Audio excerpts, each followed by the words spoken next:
Sunrise Hyderabad ও দিল্লি ক্যাপিটালসের গুরুত্বপূর্ণ ম্যাচটি বৃষ্টির কারণে পরিত্যক্ত হয়েছে। ফলে পয়েন্ট ভাগাভাগি করে নিয়েই মাঠ ছাড়তে হয়েছে দুই দলকে।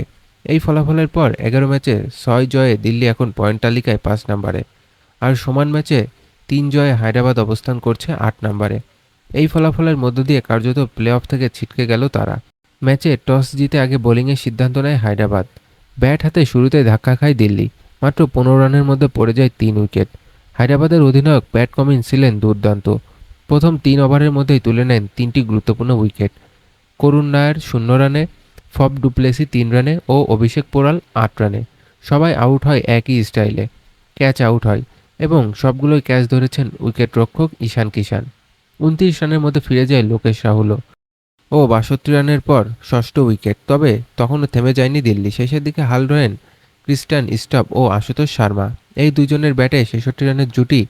স্টাব অপরাজিত 41 রান 36 বলে ও আশুতোষ করেন 26 বলে 41 রান।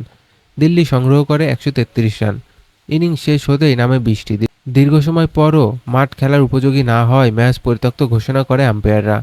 এই ফলাফলে দিল্লি এখন টিকে আছে প্লে অফের দৌড়ে, কিন্তু হায়দ্রাবাদের জন্য বৃষ্টি যেন দুঃস্বপ্ন নিয়ে এসেছে।